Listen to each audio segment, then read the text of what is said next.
ka diçka vërtet magjepse të vendimet me rrezik të lartë, apo jo? Janë si ato skenat e filmave, plot tension, dram, edhe le ta pranojmë, shpesh të mërshmish të vështira për t'u marrë. E po, sot do të bëjmë pikërisht këtë. Do të zhytemi thellë për të kuptuar ç'fshihet pas tyre.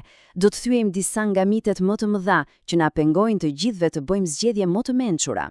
Dhe Napoleoni e dinte shumë mirë këtë gjë. Fjalët e tij ishin: asgjë nuk është më e vështirë dhe përjedhoj më e çmuar se sa të jesh në gjendje të vendosësh. Çfarë thënie e fuqishme. Ajo e kap tamam thelbin e sfidës, peshën e madhe që ndjejmë kur përballemi me një zgjedhje kritike. E kjo na sjell natyrshëm te një enigme vërtet. Pse lider kaq të mëdhenj, njerëz me përvojë të jashtëzakonshme, super inteligjent, ndonjëherë bëjnë gabime, por jo gabime të vogla, gabime kolosale. Pra, pyetja që na mundon është kjo: si është e mundur që njerëz briljant të bëjnë gabime kaq katastrofike? Dhe këto nuk janë raste të rralla, apo jo? I shohim kudo, nga dështime spektakulare korporatash deri te vendime politike që, sinqerisht, kanë ndryshuar rrjedhën e historisë. Mjafton të kujtojmë disa shembuj.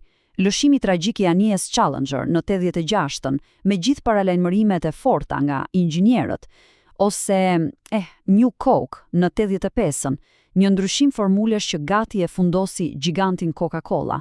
E mos të flasim për pushtimin e gjirit të derave nga administrata e Kennedyt. Këto nuk ishin thjesht vendime të këqija. Këto ishin dështime absolute me pasoja të mëdha.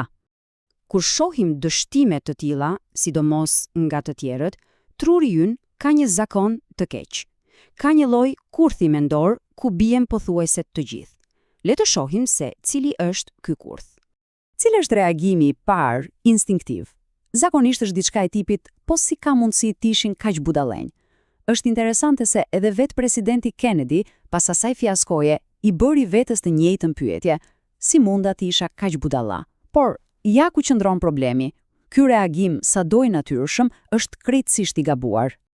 Në psikologji, kjo ka një emër. Quhet gabimi themelor i atribuimit. Tingëllon pak teknik, por ideja është shumë e thjeshtë. Është tendenca jonë për t'ia vënë fajin dështimeve të tjerëve, karakterit të tyre, por kur vjen puna te dështimet tona, atëherë faji është i rrethanave të jashtme. Dhe kjo tabel e ilustron në mënyrë perfekte këtë standard të dyfisht. Shikoni pak, kur dështon dikush tjetër, çfarë mendojmë? Nuk ishte mjaft i zgjuar, ose ka probleme me personalitetin. Por kur dështojmë ne, atëherë historia ndryshon. Ishte diçka e paparashikueshme, faktorët e jashtëm nuk më ndihmuan, apo thjesht pata fat të keq. Ky standard i dyfisht na verbon, nuk na le të shohim problemin e vërtet. Kështu që ja ku është pika kyçe. Shkaku i vërtet i këtyre dështimeve nuk është budallalloku, absolutisht jo. Është një keqkuptim i thellë i vetë mënyrës se si funksionon vendimarrja. Liderët nuk dështojnë sepse u mungon intelekti, por sepse operojnë bazuar në një sërmitesh të gabuara. Atëherë le të kalojmë te thelbi i çështjes. Cilat janë 5 mitet kryesore që na pengojnë të gjithëve të marrim vendime më të mira. Ja ku i kemi. Miti numër 1. Shefi i madh vendos gjithçka. A është vërtet kështu? Miti numër 2. Vendimet e rëndësishme merren në dhomë. Por në cilën dhomë saktësisht? Miti i 3. Vendimarrja është thjesht një ushtrim intelektual, logjik e pastër. A ka ndonjë gjë tjetër këtu? Miti i 4. Menaxherët analizojnë të dhënat dhe pastaj vendosin. A funksionon gjithmonë kështu? Dhe së fundi, miti i 5. Menaxherët marrin një vendim dhe pastaj veprojnë. A është ky vërtet cikli real? Le të demaskojmë këto mite, një nga një. Le të fillojmë me një nga mitet më klasike, ato që e shohim vazhdimisht në filma. Miti se vendimet e mëdha merren në një dhomë të veçantë konferencash. E keni parasysh ato imazhe apo jo? Një tavolinë e madhe, njerëz me kostume serioze, debate të nxehta dhe në fund, bam, merret vendimi. Por ja e vërtekan, ajo dhomë nuk ekziston. Ka një histori fantastike nga një ekzekutiv që thoshte: kur isha më i ri, gjithmonë imagjinoja këtë dhomë sekrete, ku merreshin të gjitha vendimet strategjike. Kur u bëra vetë drejtues, e kërkova, por nuk e gjeta kurrë. Dhe kjo sepse puna e vërtet, negociatat, bindja, e gjithë kjo ndodh jashtë atyre mbledhjeve, ndodh në biseda private, në korridore, në grupe të vogla. Mbledhja formale, Ajo shpesh është thjesht teatri ku vuloset diçka që është vendosur tashmë. Okej. Tani le të kalojmë te një tjetër mit që e kemi shumë për zemër sepse na pëlqen ideja e rregullit dhe e racionalitetit. Miti se menaxherët së pari i analizojnë, pastaj vendosin. E dim të gjithë këto procesin ideal, apo jo? Mblidh të dhëna, bëj analizën, shiko alternativat dhe zgjidh më të mirën. Por, a ndodh vërtet këtu në praktik? Rasti i Ford Mustangut është shembulli perfekt për ta kuptuar këtë. Lee Iacocca, drejtuesi legjendar, e kishte një ndjesi të brendshme, një instinkt se Mustangu do të ishte një hit absolut. Dhe çfarë bëri? Ai mori vendimin për të ecur përpara me projektin para se të kishte një mal me analiza. E dini për çfarë i përdori analizat dhe të dhënat e tregut më pas? Jo për të marrë vendimin, por për të bindur shefin e madh Henry Fordin e dytë. Pra, vendimi erdhi pari, analiza u përdor si mjet bindjeja. Dhe, pjesa tjetër është histori. Pra, le ti përmbledhim. Cili është realiteti prapa këtyre miteve? E vërteta është se vendimet nuk merren vetëm nga një person në maj, por përfshin njerëz nga të gjitha nivelet. Ato nuk janë thjesht ushtrime logjike, por janë thellësisht sociale, emocionale, madje edhe politike.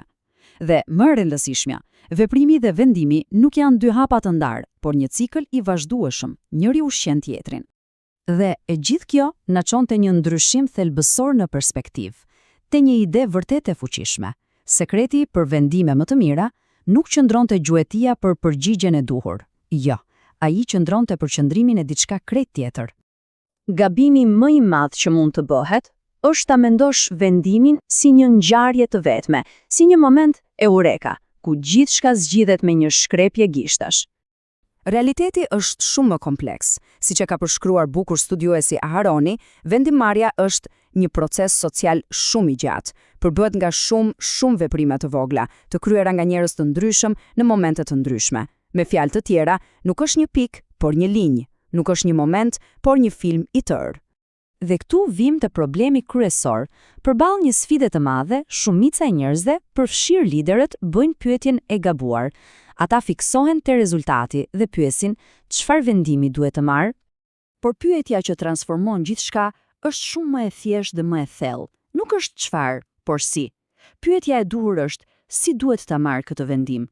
Ky ndryshim i vetëm, nga çfarë te si, zhvendos të gjithë fokusin, nga gjetja e përgjigjes magjike te ndërtimi i një procesi të shëndosh. Dhe kjo na sjell pikërisht te ideja kryesore e gjithë këtij shpjegimi. Ta themi thjesht, përqëndrimi te procesi, jo te përgjigja, është çelësi për të arritur rezultate më të mira. Pse? Sepse një proces i mirë, i menduar mirë, pothuajse gjithmonë të çon drejt një përgjigje të mirë. Shanset rriten në mënyrë eksponenciale. Kështu që, për ta mbyllur, le të mbetet një pyetje për reflektim. Për çdo vendim të madh që na pret përpara, ndoshta pyetja më e rëndësishme nuk është thjesht çfarë duhet bërë, por cili do të jetë procesi që do të na çojë atje.